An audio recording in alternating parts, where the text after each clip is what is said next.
You've lived a great life and done well for yourself. But what mark will you leave on the world? How will you inspire future generations? Stan Miller and Katie Beth Hand have helped thousands of people answer exactly those questions. If you've ever wondered, what will be my legacy? You're in the right place. Welcome to the Your Life, Your Legacy podcast. Now, here are your hosts, Stan and Katie Beth.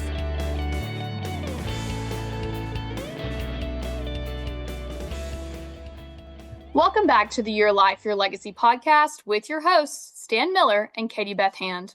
Our guest today is Scarlett Stanhope, aka the Biz Hippie.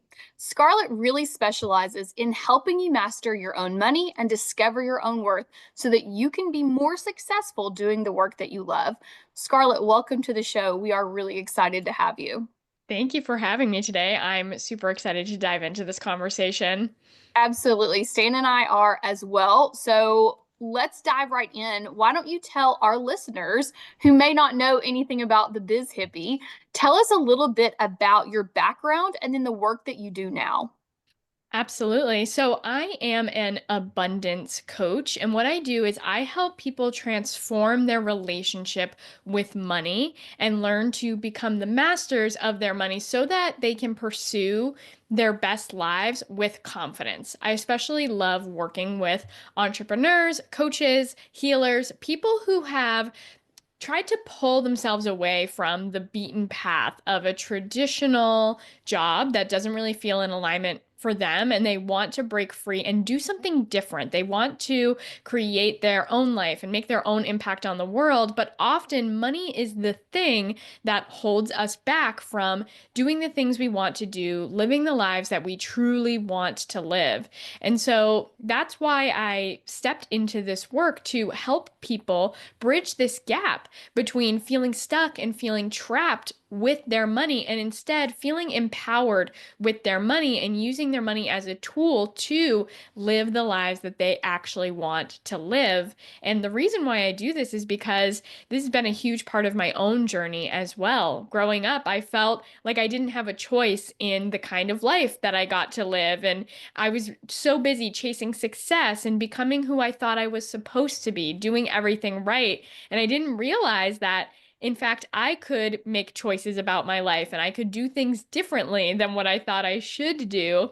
So I learned how to break free from my own beliefs around money, my own shoulds that I was putting on myself, and instead choose to pursue my own business and travel and really start to enjoy my life starting right now. And once I did this for myself, I realized that there's so many more people in the world who are struggling with their relationship with money, and money is the thing holding them back, when the truth is that we can break free from this and we can step into a more abundant and thriving life that we enjoy starting right now.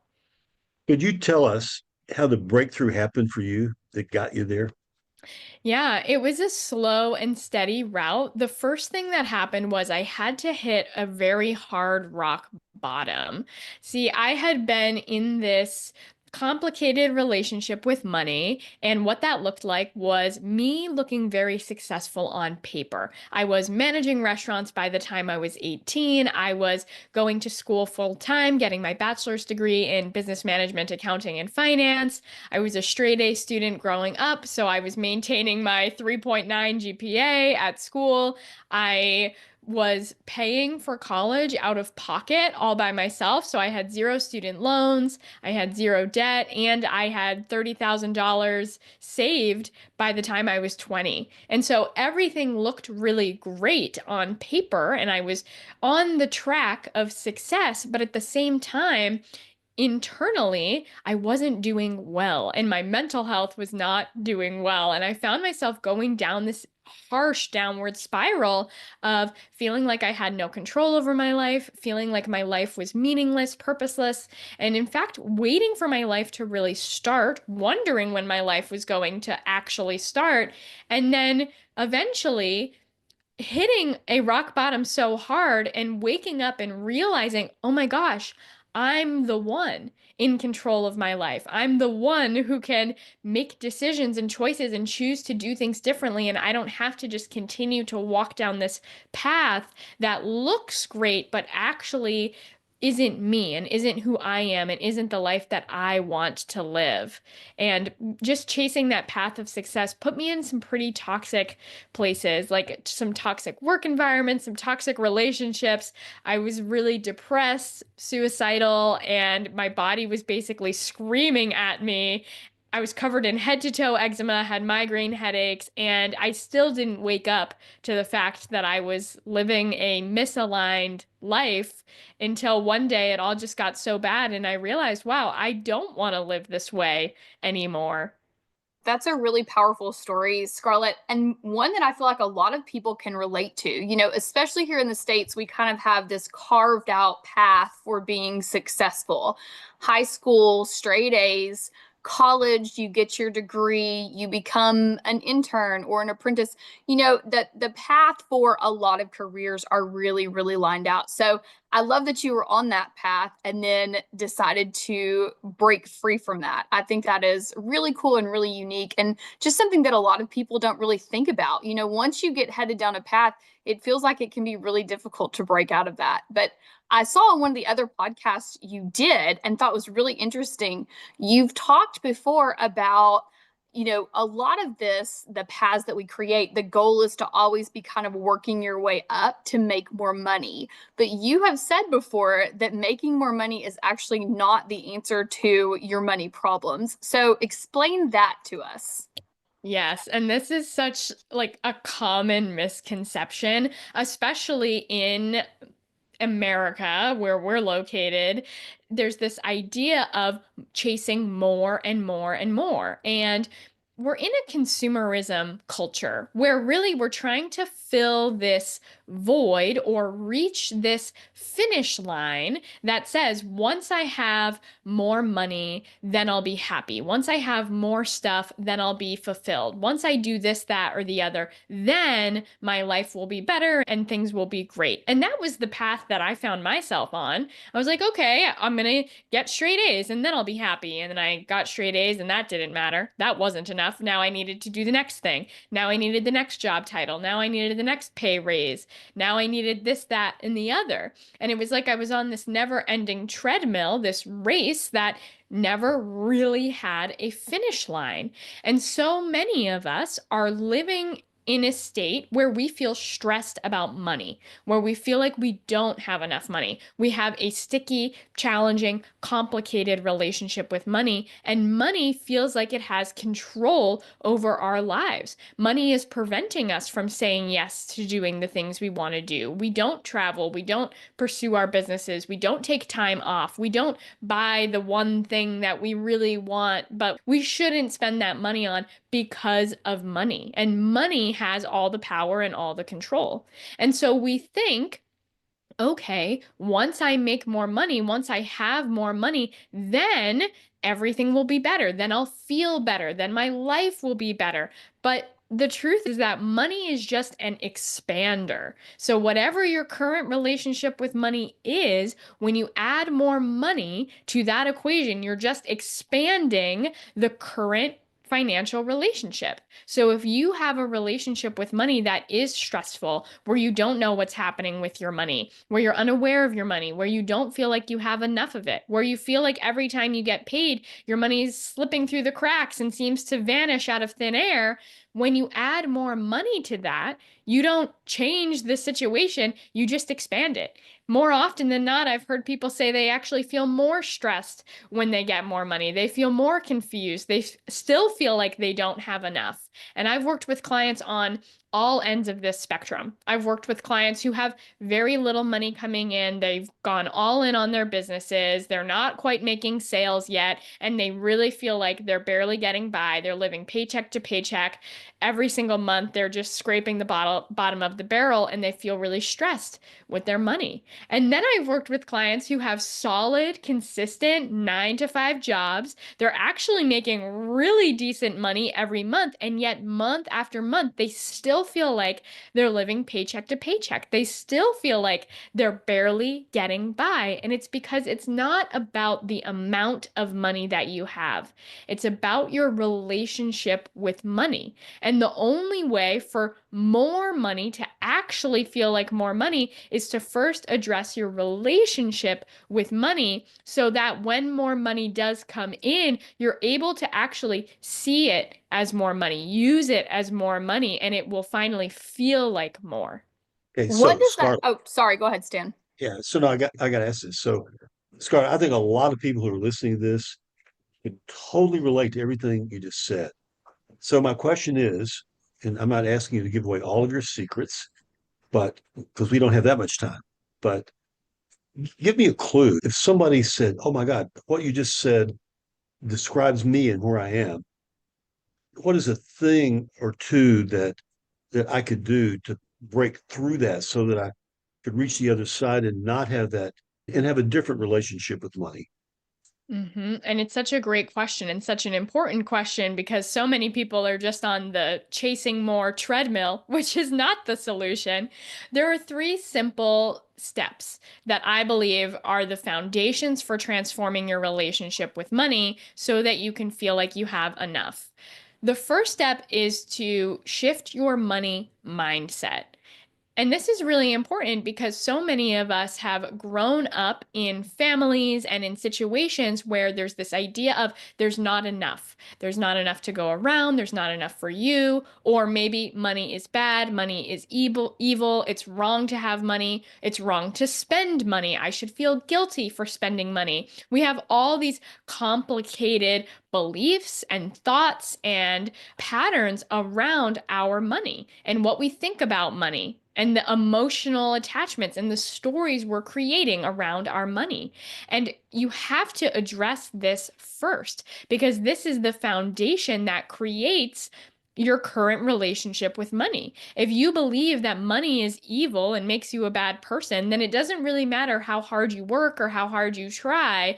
Every time you do get more money, you're going to be subconsciously throwing it away from you because you don't want to be a bad person, right? Or if you believe that money creates fights and conflicts, you're also going to be pushing money away from you. If you grew up feeling like there wasn't enough money and that you had to sacrifice, and then you grow up and decide, you know what, I never want to do that again. I'm going to spend freely on whatever I want so that I never have to feel restricted, then money just is slipping through the cracks constantly. I want to hear the other 2 points. But before we do, I want to just ask you, why do lottery winners get rid of their money? Is there a connection there? Absolutely. It's the same exact thing that we are talking about, which is their relationship with money has not changed at all. If they didn't have money before and they felt like they were barely getting by before, and then you add more money to it, their habits, their patterns, their beliefs around money haven't changed. And so they spend it all. Right? They're like, oh, finally, I have so much of it. I'm not going to be restricted. I'm not going to be limited. I'm just going to say yes to everything. And then they do. And then they're back in the same situation that they were before. So do you think there's some kind of subconscious need to get rid of it? Is it like, I feel guilty, I don't deserve this? Is there some of that going on? Yeah, absolutely. I think, and this comes back to why transforming your money mindset is so important because there are so many subconscious patterns and beliefs that cause us to push money away or prevent money from coming in.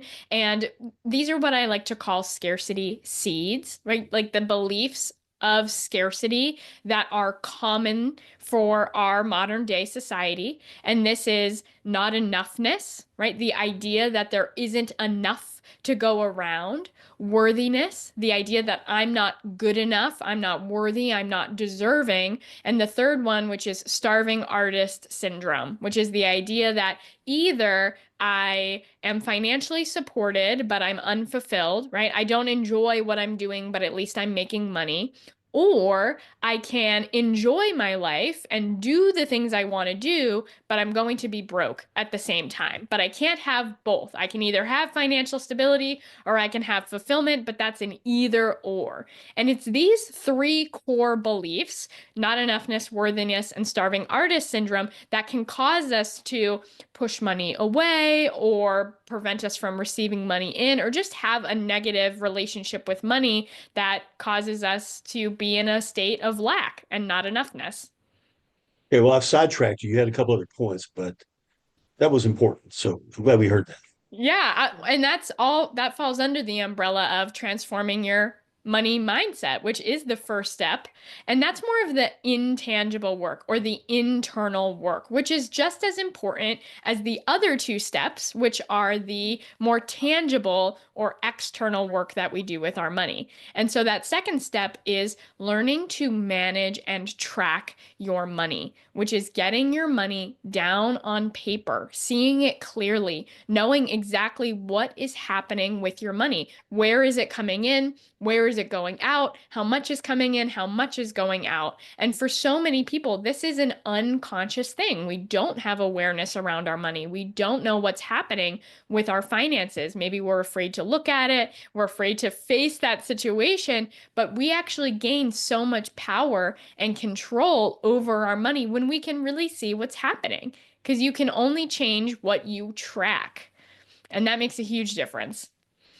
No, it does. And it's so funny when you talk about that piece of it, because I have my best friend comes to mind.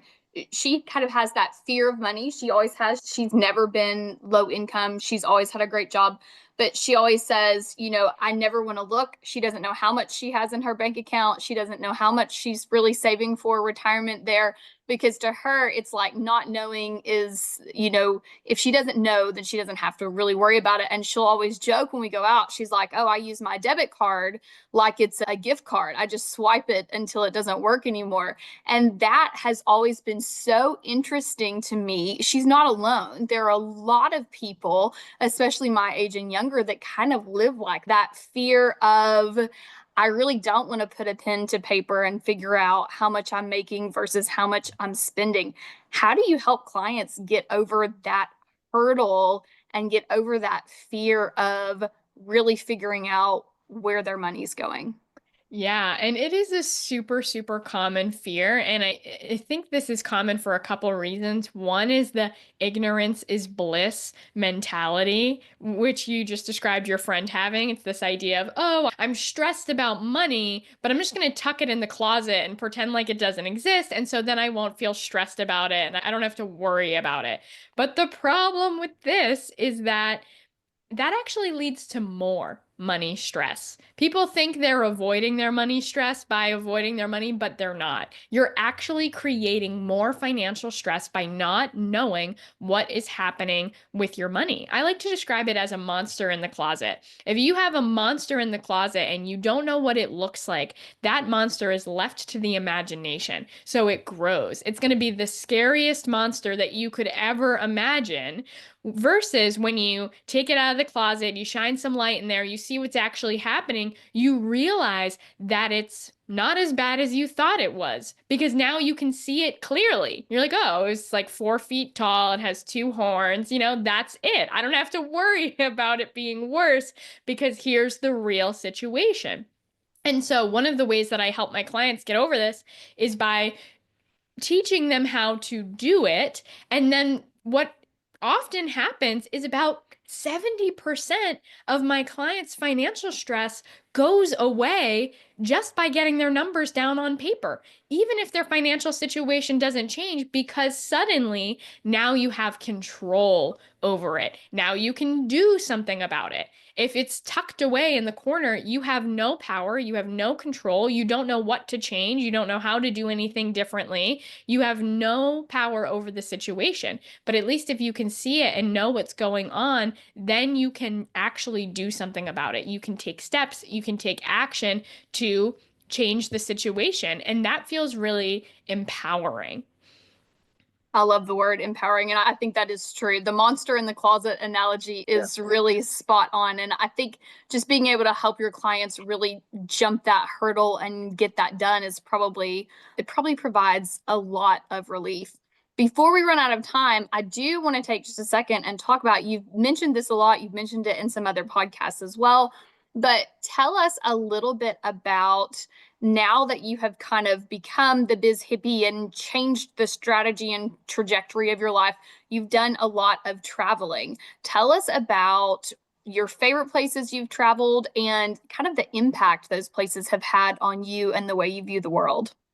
Absolutely. Yeah. I have done tons of traveling over the past 4.5 years in my business now. And I'm so grateful that I've had the opportunity to travel. And I've traveled to places all over the country, all over the US. I've also traveled to places outside the country. And it's been really powerful and impactful for a couple different reasons.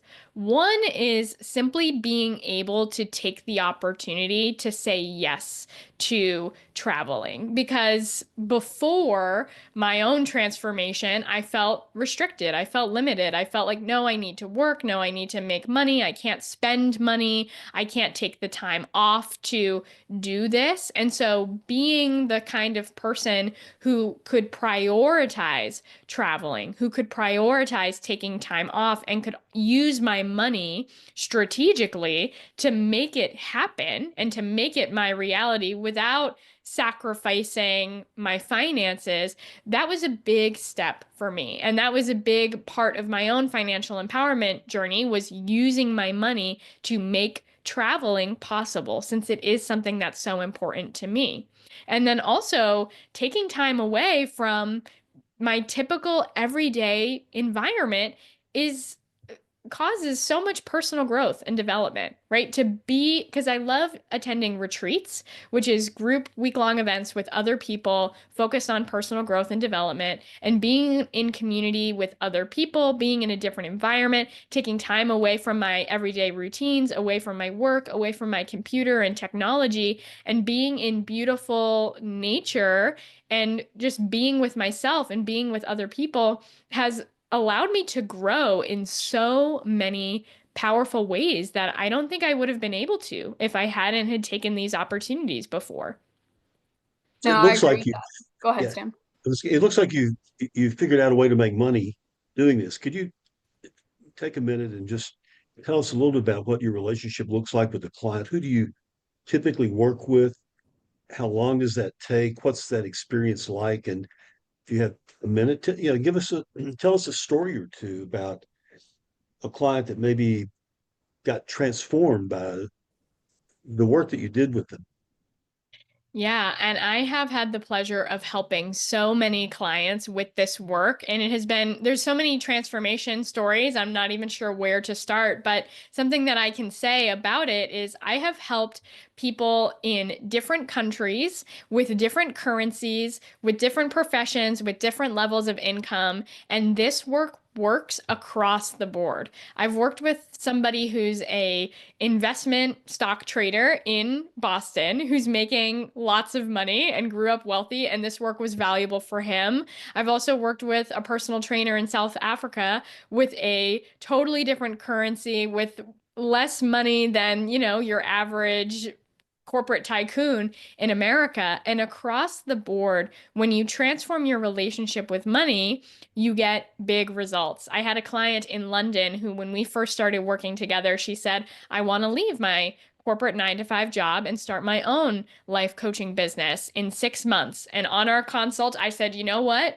Anything is possible. We can make that happen. And then we started working together, and that's exactly what she did. Was she left her corporate 9 to 5 job within 6 months, went all in on her coaching business, and did it from a grounded, stable place. She didn't just ignore her money, take a leap, go like shoot for the stars, was unsure of how it was going to work out, and then, 1 month later went crawling back to the 9 to 5.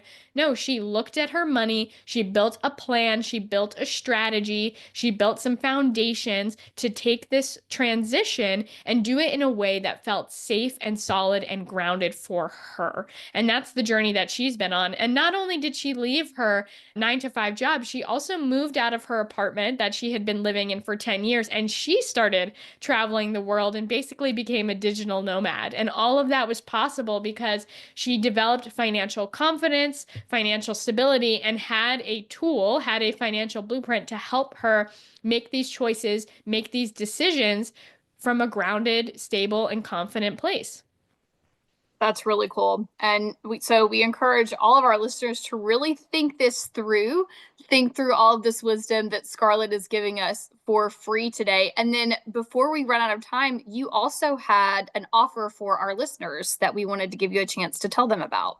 Yes. Yes, I love to offer for people who listen to any podcast episodes that I'm on a free 30-minute abundance activation session. And this is a deep dive where we're going to get clear on your current relationship with money, where you want to go, and the quickest path to clear any limiting beliefs, blocks, and make that vision a reality.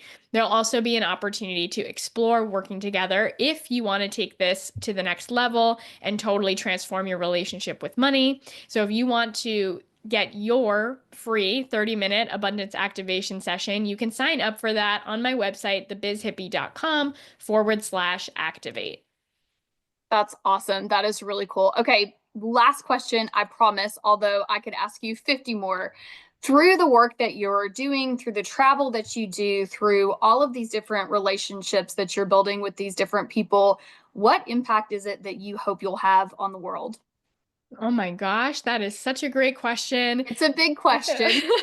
And this is really why I do the work that I do, is because I want to have a huge positive impact on the world. Because I believe that when we transform our relationship with money, we can step into the free and fulfilling lives that we want to live, and honestly that we are meant to live. And I believe that when we all feel empowered with our money, when we all feel confident, when we all feel abundant, that has a huge impact on the world. To get to live the life you want to live, to get to pursue your dreams and make that a reality. And then beyond that, to learn to wield the power of your money to not just make your vision a reality, but to also change the world. Because your money is a powerful tool for creation and manifestation. And we are all currently creating this world, this reality that we're living in every single day with how we choose to spend our money.